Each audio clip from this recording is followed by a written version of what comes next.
series. Hey everybody, glad you're joining us tonight right here in Coldwater, Florida, Beacon of Hope Ministries. I'm Pastor Marcia McAllister, Pastor Jim Ellsbury. My associate is right here beside us. We're starting a new series tonight and we're excited about it. We're glad. It's going to kind of dovetail with our Sunday series, which we'll be starting this Sunday, and it's called Walking in Wisdom.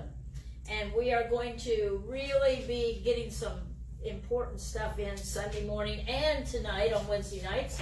On Wednesday nights, we're going to deal with the book of Job. So that's where we're going to start in a moment. Sundays, we're going to be in the book of Proverbs and James. So we're glad you're joining us tonight. Pastor Jim, take it. I think Job is a book that we don't really study a lot. We may pull out verses here and there. I mean, there's some verses that we hear in there. I know that my Redeemer lives from Job 19, things like that. But to do an in-depth study, this is actually the first. I mean, I've read it many times. But to do an in-depth study, I haven't done that before, so this is kind of fun for me. Yeah, it's fun too. I like it too. But I want to give, first of all, before we even get into Job chapters 1 and 2 and possibly 3, I don't know if we'll have time for that, but I want Pastor to give a quote from Graham Cook that kind of is the theme for this entire series. Yeah, it really is, and I never thought of that until you said tonight. Graham Cook, one of my favorite teachers and prophets, says this, and so you might want to write it down. God allows in his wisdom. I'll go slow so you can write it because we have notebooks and we're having wisdom notebooks. Becky, show me your wisdom notebook tonight. Here we go. And any of you out there on Facebook, we'll be happy to send you one of these because we've got a lot we're going to learn here in this wisdom series. God allows in his wisdom. Okay? God allows in his wisdom what he could easily prevent by his power. That is the theme of this new wisdom series, okay? I'm glad you brought that up because I never thought of that in connection with this. Yeah. It's great. Yeah, I know, I mean... One more time. Got it? God allows in his wisdom what he could easily prevent by his power. So if he could easily prevent things that he's allowing, why doesn't he prevent them? Well, that's what we're going to find out as we go through Job. As we get into Job. Because I think Job deals with some really deep questions. Why do bad things happen to good people? Why do bad things happen to Christians? That's right. You know, we're not immune. We're not immune from bad things happening to us. And Job delves into those, and it's you know, why does God allow evil? Why, you know, those are questions people have grappled with, well, since at least 2000 BC, which is probably around the time when Job lived. 2000 BC approximately? Yeah, so, yeah, just a little background on Job. He, just from the places and things that are mentioned, that are named in the book, Job probably lived about the same time as Abraham, Isaac, and Jacob, somewhere between 2000 to 1500 BC. His lifespan toward the end, I mean, he has way over 100 years. He acted as the priest for his family, which means it predates any sort of Levitical priesthood. And there's no mention of Israel anywhere in the book. So, and it's the oldest book, right? It's very possibly the oldest book of the Bible. Nobody knows who wrote it. It's about Job, but we don't know if Job actually wrote the book. He might have. Well, one of my commentaries said this, and you may dispute this, I don't know. Probably knew Moses in the wilderness. He could have. Could have known Moses in the wilderness. That would have placed him about 1400 BC. Okay. And the other thing, one of the other commentaries said that he was the third son of Issachar, son of Jacob. That's too young. Okay. I can look up that genealogy. Oh, that's okay. That's all right. That's fine. It's just that's what one of my books Yeah, said. and there could have been more than one person named Job too, Oh, yeah. because this predates. Well, it wouldn't necessarily predate Issachar, although that's pushing it. But so was Moses, actually. What did Job do for a living? Because he was very, very rich. Well, as we read here, we'll find out. Let's read it and find out. Okay? Let's start with chapter 1, verse 1. There was a man in the land of Uz, whose name was Job. That man was blameless, upright, fearing God, and turning away from evil. So here we've got a righteous man. Feared God, turned away from evil. He had 7 sons and 3 daughters, 7,000 sheep, 3,000 camels, 500 yoke of oxen, so that's 1,000 oxen, 500 female donkeys, and very many servants. And that man was greatest of all the men of the East. So he was, I'm judging from what he has there, he was into trading, Farmer. possibly a farmer. Obviously he raised sheep. Camels would mean he probably had his own trading company. That's what I read. Because he was very wealthy. Depending on where he was at, he could have been, maybe he lived along a trade route and could just control Oh, yeah. the trade in a certain area. Yeah, because I read this and it doesn't say anything about how he earned his money. It just those things. Yeah, I think He he grew was, livestock. I think he was a sold them merchant, and- a very rich, Yeah, wealthy very merchant. rich guy. Yeah. In verse 4, his sons used to go and hold a feast in the house of each one on his day, and they would send word and invite their 3 sisters to eat and drink with them. When the days of feasting had completed their cycle, Job would send word to them and sanctify them, getting up early in the morning and offering burnt offerings according to the number of them all. For Job said, perhaps they've sinned, and cursed God in their hearts. And Job did this all the time. So here's where he acted as priest, not only for his own household, but for his sons and daughters. Yes. He would make sacrifices for them because he was concerned. He said, maybe they have sinned. Yeah, so he was doing this because maybe he didn't know if they were or not, but just to cover his bases. Right. Right. Exactly, just in case. Now we get to the backstory, what goes on behind the scenes. And as we read on in the later chapters, we'll find out Job had 3 friends that came to visit him. And a lot of times while their advice was good, it was off base because they did not know the backstory. And neither did Job. Okay? Neither did Job. And sometimes I think as we go through this here in chapter 1, we need to remember it's not flesh and blood. Yeah. It's the devil Right. and his demons moving behind the scenes that bring us grief Right. and try and stop us from doing what we need to be doing or what God has called us to do, even by outright trying to put sickness and stuff on us. So in Job chapter 1 verse 6, now there was a day when the sons of God, those would be the angels, came to present themselves before the Lord. And Satan, and Satan is ha-satana in Hebrew, the accuser, the adversary. It later became a personal name of the chief of the demons. But the accuser came among them. And the Lord said to the accuser, where have you been? What have you been doing? Satan answered the Lord and said, from roaming on the earth and walking around it. Now, this next line is so important, verse 8. Job 1:8. Okay. The Lord said to Satan, have you considered my servant Job? For there is no one like him on the earth, a blameless and upright man, fearing God and turning away from evil. On the surface, it looks like God set Job up for all this. Because that Yeah, it does. But again, it's the accuser of the brethren who's there in God's presence making these accusations. And God already knew what was going to happen. So he didn't set Job up, he set Satan up. Right. Because Satan says, well, does Job fear God for nothing?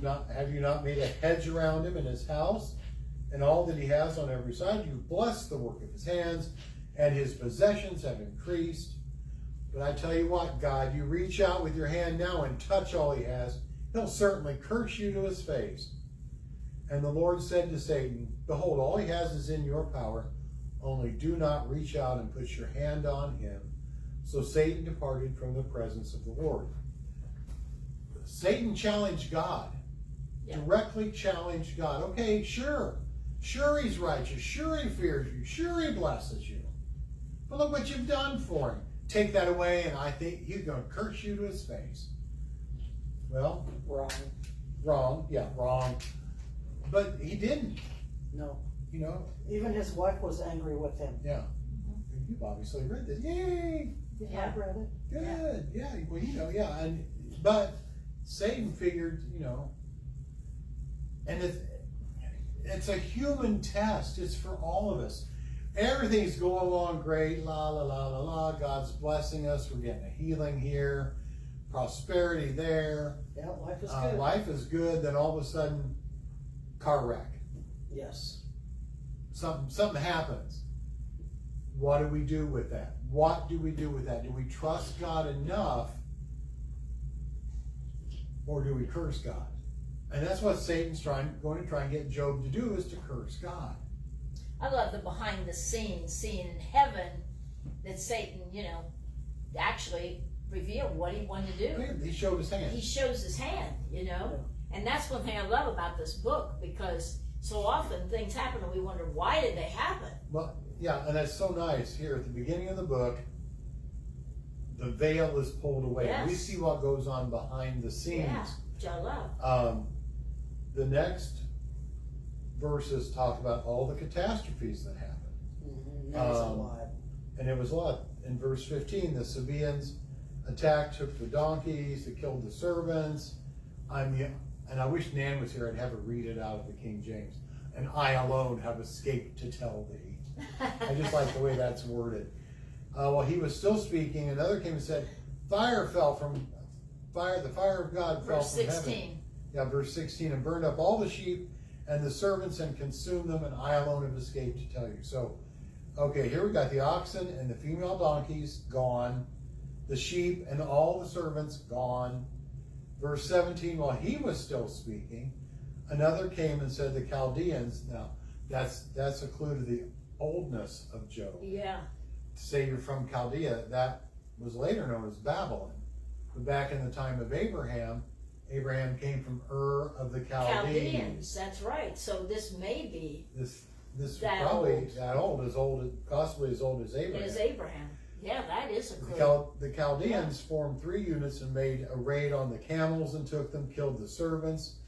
And again, in verse 18, while he was still speaking, another came and said, your sons and daughters were drinking wine in their oldest brother's house. A great wind came across the wilderness, struck the 4 corners of the house, and it fell on the young people, and they died. And I alone have escaped to tell you. So here's every physical thing that Job had was taken away. The only thing that he still had was his health. I know that sounds like a commercial, but that was all that was left, was his own body. Right, his family's gone. And his wife. Animals gone. Yeah. But all his kids. All his kids. All his wealth. All his animals. All Yes. his wealth gone in apparently an hour, maybe, or 2 hours. And his flesh. Says naked Yeah, without flesh. provisions, The possessions. Everything. Yeah. Well, that's coming up, yeah. Yeah. But how like a life, maybe not to this extent. I mean, this is about as bad as it can get when you've lost all your wealth, And I all have, your servants, all your children. yes, I have heard people when bad things happen to them and they cuss God. Oh yeah, yeah.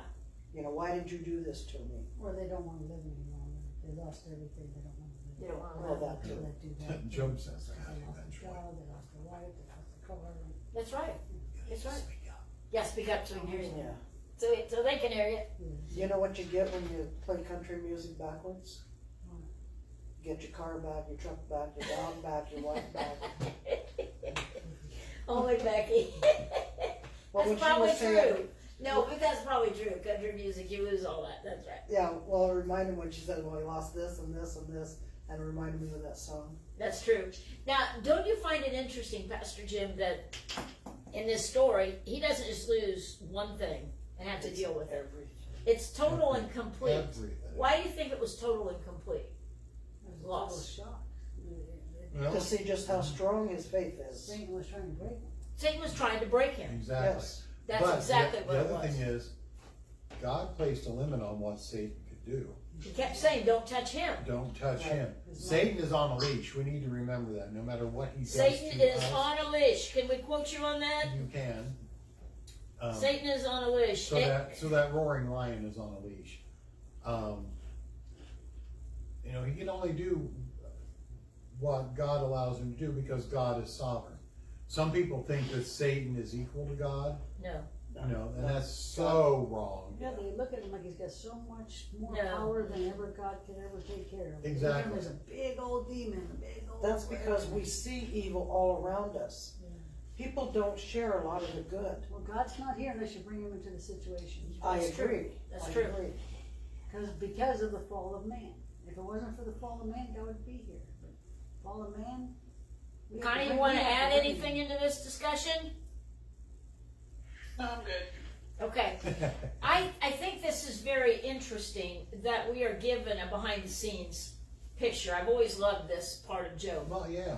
because so often, like we've just said, here's points. If y'all write a point that Satan it only has as much power as God allows him to have. Okay? And I like to say, and I've said it for years as I preach, Satan only has as much power as we give him. Okay? Because we have authority to stop his tricks and schemes. At this point, Job doesn't even, it all hit like bang, bang, bang, probably in the same day, you think. Right? So, Well, I mean, and he didn't even have time to think about what he was going to do. It just kept happening. And I think we know who's behind all this, but look in verse 16, the fire of God. That's normally considered like lightning. Yeah. Fell. Okay, you can call it fire of God, but It's actually Satan was behind it. I mean, Yeah.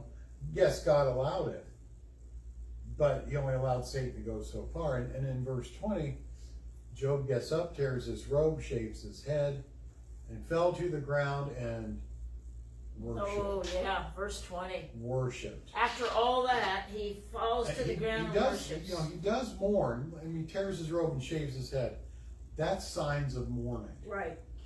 And yet, then he fell to the ground and worshipped. Yeah. Still loved God. Still loved God. Still worshipped God after all that. And he says, naked I came from my mother's womb. Naked I shall return there. The Lord gave, the Lord's taken away.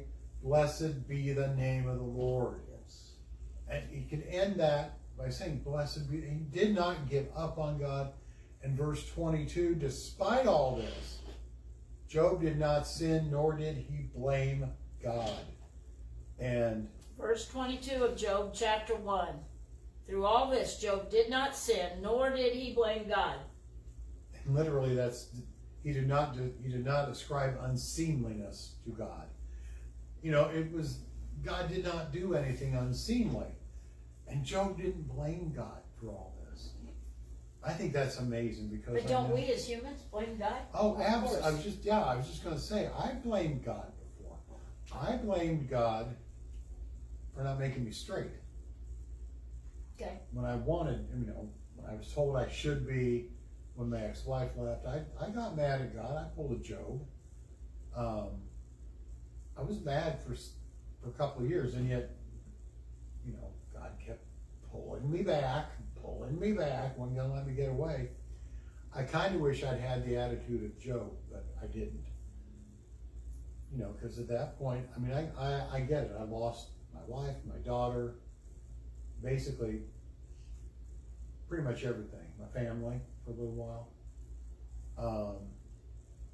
So I kind of wish I'd taken Job's position. I kind of wish this had flashed in front of my face.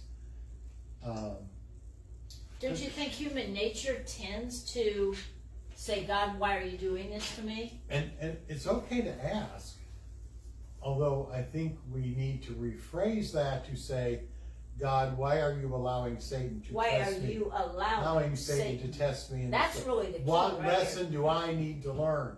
Because we're going to find out, Job learns an incredibly valuable lesson by the time we get to chapter 42. Oh, yeah, it's great. Job learns an incredibly valuable We lesson. won't tell you what that is yet. You got to stick with us through the book here. Well, I see it as the devil learning that Job's faith was so great, no matter what he did, he couldn't break Job.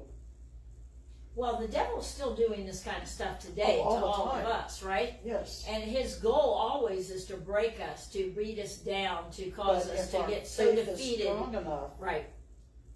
the And devil will and lose. sadly, a lot of Christians have not been taught that they have authority in the name of Jesus. And so therefore, they will blame God for things that God allowed but did not cause. Right. And we have to remember that difference. God allows in his wisdom what he could easily change by his power. Yes, God Yes. could have prevented all this.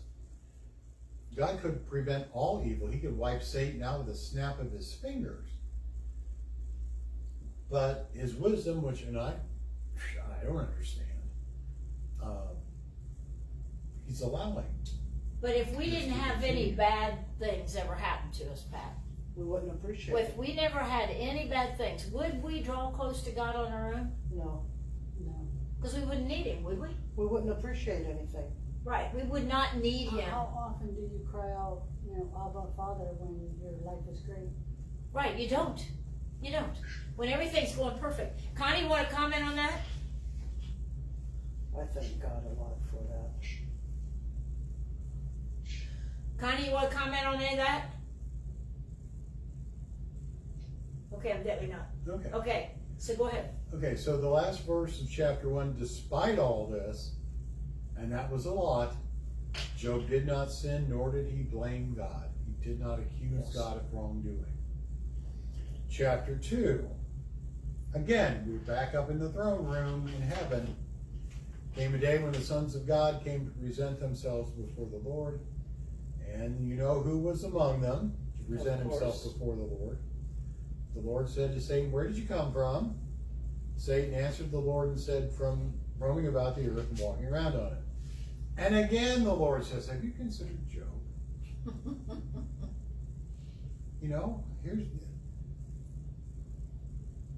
For there is not one like him on the earth, a blameless and upright man, fearing God and turning away from evil, and still holds firm to his integrity, though you incited me against him to ruin him without cause.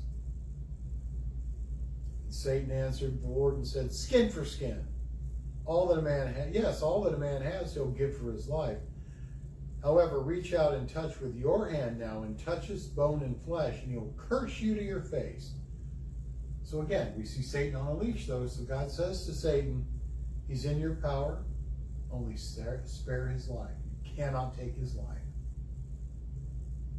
Yeah, and that's when all the sores and stuff. Satan went out in verse 7 from the presence of the Lord and struck Job with severe boils Yes. from the sole of his foot to the top of his head. Okay, that's verse 7 of Job 2.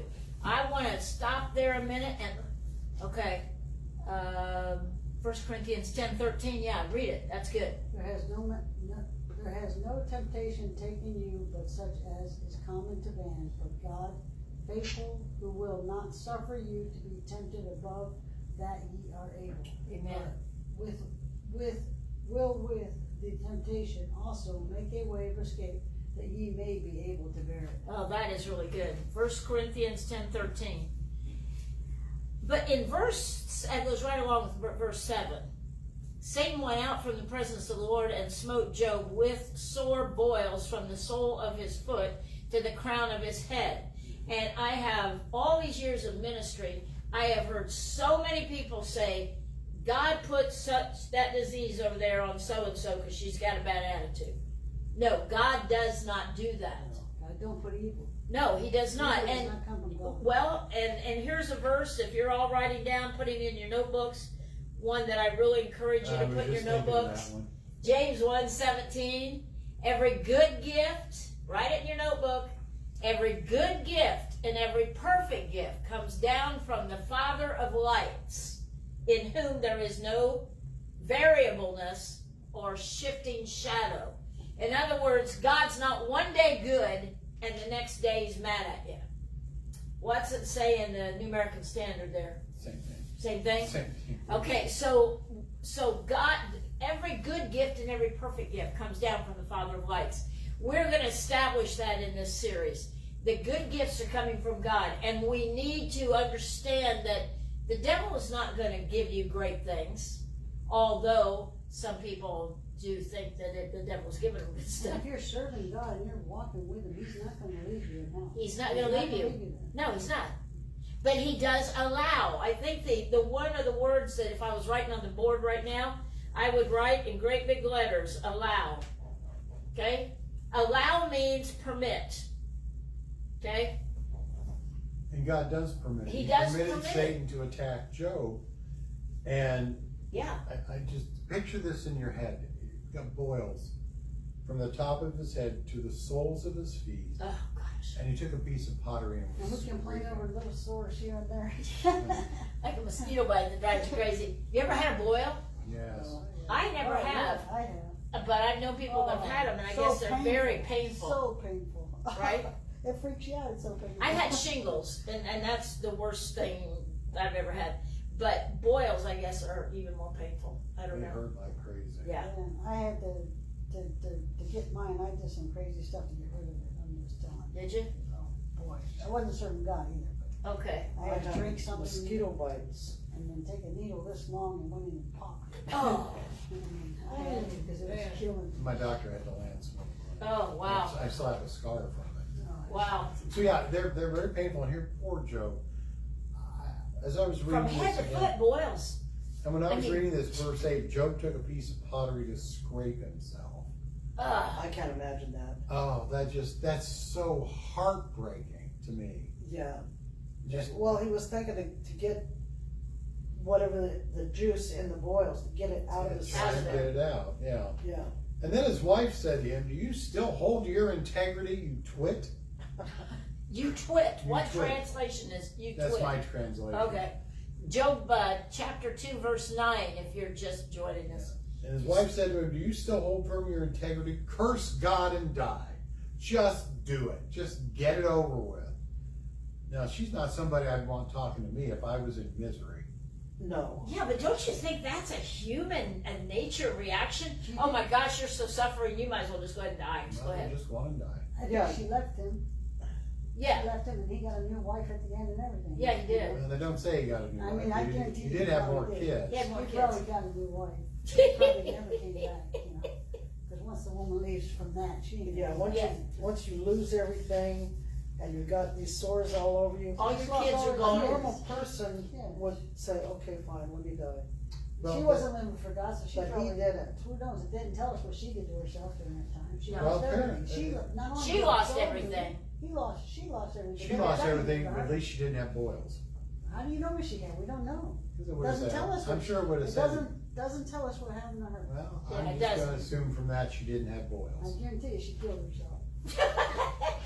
Okay, find that in the Bible for I me. bet you she did. I bet What you- you're she saying- wasn't serving God. She What- told her husband to curse God And die. and die. She So what probably you're- went and killed herself, but they're not going to tell you. They're that, not gonna because say the that. story's not about her. Well, I But- know It's there's about him. suicides in the Bible. so- But don't you think that that is a common human reaction when our back is up against a wall, Right. we are suffering, we are sick, we are intensely sick, that I just want to die. Because it Just wanna wasn't die. just him that lost everything. And nobody It was her realized that. too. It was her too, but she. No, it was her. You know, And all her children. They don't even cover that, you know. No. Back in the 80s when AIDS was real popular, it was very common for the family to tell the person it's okay to go ahead and let go to God, because they try to hang on. Yeah. But to no avail. Yeah. No, but that, But she's once not they got telling him. permission. No, She's this not- is different. She's angry. Yeah, she's angry. She's angry. She just said, go ahead and die. She's- She probably went and and, killed herself. and he said to her, You are speaking as one of the foolish women speaks. Yeah, Okay? but Shall- I mean, in human nature, that's common thinking, don't you think? Yes. It's called out as foolish, but it is human. Yeah. Okay? Shall we actually accept good, this is verse 10, shall we actually accept good from God, but not accept adversity? Despite all this, Job did not sin with his lips. And I think Well, that's that's a huge. little clue right there with his lips. He did not Keep your outright mouth say shut. anything If you get against angry, God. keep your mouth shut, you're okay. Because it says a person that can control his tongue can That's rule a right. city. Right? That's right. We're going to talk about that in the book of Proverbs. Yes, we are. Can't be like me and let it go, you know? Gotta hold it No, back. you got to learn to control it. Yeah. That's right. Okay. But I'm thinking that's kind of a hint as to what's going on inside, and we know what happens with people, as we'll see when Job has his first outburst in chapter 3. What's going on inside eventually finds its way out. outside. Now Job's 3 friends heard about all this adversity. Some friends they were, as we'll find out later. Each one came from his own place. Eliphaz the Temanite from Teman in the Saudi Arabia Peninsula, Bildad the Shuhite, and Zophar the Naamathite. And they made an appointment together to come to sympathize with him and comfort him. Okay, that's verse 11. They want to sympathize. Oh, Job, I'm so sorry. Yeah. I probably wouldn't touch him. But, oh, Job, Yeah. I'm so sorry. You know, you might get a boil. I know. Oh, Job, we're just going to sit here and give you our sympathy, and we're going to try and comfort Commiserate with you. commiserate with him. And verse 12, when they looked from a distance, they didn't even recognize him. And then when they did, they raised their voices and wept. Yeah. Each one of them tore his robe, and they threw dust on over their heads toward the sky. That's another sign they were in mourning for Job. Yeah. Tearing your robe is always a sign of mourning, and throwing dust up over your head is a sign of great grieving. Then they sat down on the ground for 7 days and 7 nights, and nobody spoke a word. Yeah. And they saw that his pain was very great. Isn't that interesting that they didn't immediately just jump in and try to do anything? They sat really with him and tried to understand what he was feeling. Well, and I think part of it is the enormity Yeah. of what happened. Yeah, it was so huge. It was so huge. You know, Yeah, saying, we're gonna get through this. It doesn't seem like they will. So they just didn't Because- say anything. No, so they just kept quiet and supported him by being there. and they supported him by their presence. I just think they were overwhelmed. They walked in, and here's this. I mean, they knew he had lost everything. I don't know, they may have known about the boils, but, well, Pat, you've had boils, I've had boils. Imagine being covered with boils, Ugh. and that can be disfiguring. I can't It says even, I can't even imagine that. Yeah, it says they Just didn't the even- one alone will kill you for hours. You're messing with it because you want the pain to go away and you can't figure out how to make the pain go away. Right.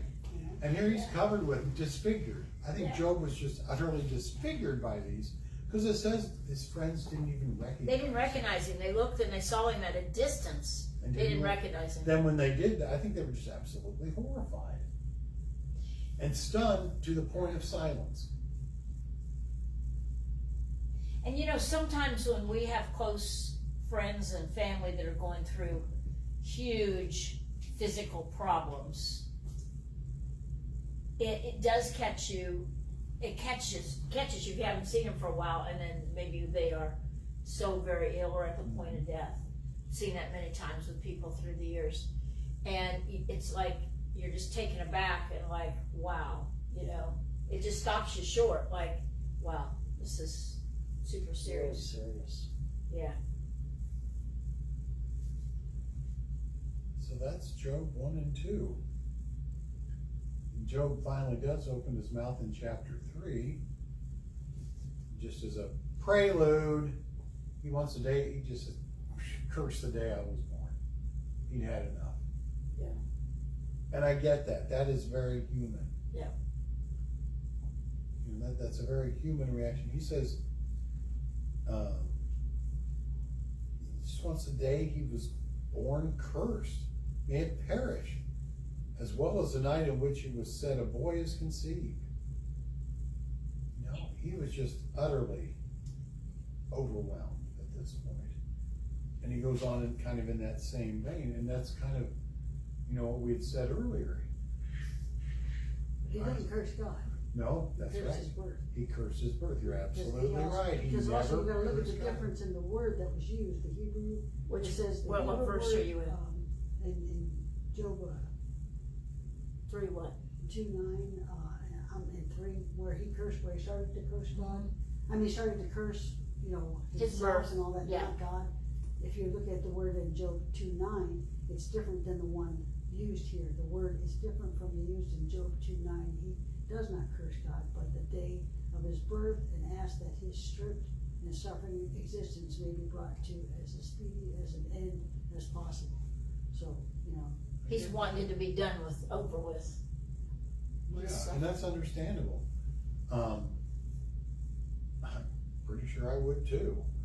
If I was in that shape, I'm pretty sure I'd want it to be over with as quickly as possible. But you're absolutely right. In all of chapter 3, he does not curse God. Job does not curse God. He just asks a question in verse 20. Why is life given to one burdened with grief? And like bitter of soul, who long for death, but there is none. Why, Lord? Why? if you look at the story of the guy at the gate of the, Yeah. begging, Lazarus begging for the scraps from The rich man and Lazarus. I mean, if you look at that, you see the same thing. One has nothing in torment his whole life, and the other one has, great and treated great. So I guess when you go through hell here on earth, if you go through hell, then it's gonna be better for you in heaven. If you're saved. Yeah, If you're saved, yeah, yeah. if you're saved. That was Lazarus's. Lazarus at least believed in God. The rich man apparently did not. Yeah. And he says in verse 11, why didn't I die at birth? Yeah. Why did I have to come out of the womb anyway, basically? I think the operative word there that hits me is why. Why? And it's okay. We're going And through I think the things to important ask thing, why. and it's okay to ask why. Yeah. I want to make that point. We don't ever have to, God's big enough to answer our questions. He A can lot do of people do it all the time. They're, why me, Lord? Why me? Why, Well, but there's why a- not you? The well- rain falls on the just and the unjust alike. This is true. There's a difference Yeah. between whining, why me, Yeah. or why? Why, Lord, did this occur? Yeah. But There's when you're going through there's a something, you're not difference. just saying it like that. You're saying, why me? Why? It's coming from your soul. It's It not is. Depending, I think, on the just- incident, because I know I've done both. Well, I mean, this one, I guarantee you, he's coming from his soul. Oh, yeah, It's oh, not just coming absolutely. from, Yeah, he is. Absolutely. And then down in Chapter 3. chapter 3, verse 25, and I'll end with this. Yes, I will. I've heard many different interpretations of this, so I thought it was worthwhile to bring up. Okay. For what I fear comes upon me, and Yeah. what I dread encounters me. And Yeah. literally, that is, I fear a fear, and it comes upon me. Mm-hmm. So, what is fear the opposite of? Faith. Faith. Okay? Fear opens the door Oh, yes, it to a does. lot of things. And, False evidence appearing real. well, fear opens the door to let Satan The devil, operate in our lives. That's right. Plain and simple. If we fear, we're anxious. It's just an open door, and you almost get that feeling going back to chapter 1 of Job, because just in case they sinned, I'm going to do this. That was a fear. That was a fear He was that so afraid they may his have kids sinned, had done something. that yeah. they would go to the bad part of Sheol when they died, not the good part. Yeah, so he kind of had that fear. He feared God, but he was fearful too. And it says what I fear comes upon me. Well, he obviously was afraid at some point he was going to lose everything. Right.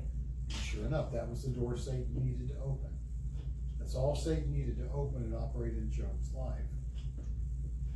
And that's exactly where I'm going to begin the Bible study next week. Okay, I wasn't sure because I wasn't sure about going through chapter 3. but I thought we No, got a that's little time perfect.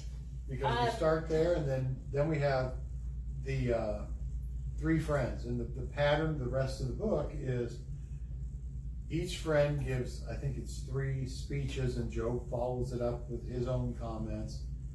Then you have Job's long monologue. Then you have this young man come on the scene, Elihu, and then God comes on the scene. And I love that first line. Where were you? Yeah. Where were you? Yeah, that's a great book. So we encourage you to read the book of Job. There's a lot here, a lot of good principles.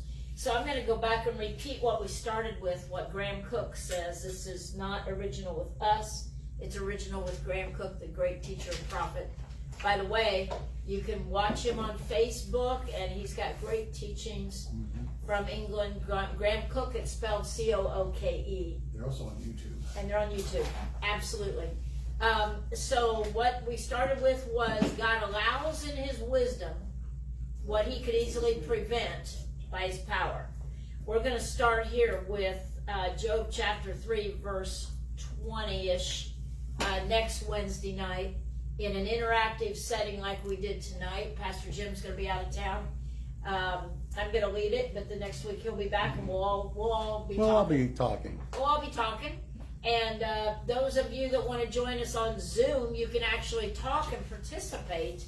And just send us an email to prayers@BOHMglobal, prayers@BOHMglobal.com, and say I need this Zoom way to access the Bible study and or Sunday morning, because we have Zoomies on Sunday morning. Sunday morning service starts at 10, but we start talking to Zoomies about 9:45, so we'd love for you to be a part of that audience too.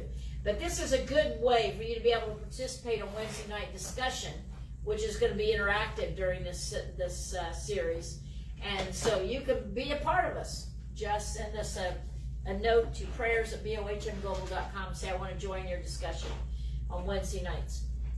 So this has been Pastor Marcia, Pastor Jim, Becky, Pat, Connie's on Zoom, and next week we'll have some of the rest of our people who couldn't be here tonight be a part of this discussion. So we always start about 5:45 on Wednesday nights, and we are glad you are joining us tonight on Facebook. And we are always live on Facebook on Sunday morning sermon and on Wednesday night Bible study. God bless every one of you. We hope to see you next week. Have a great week.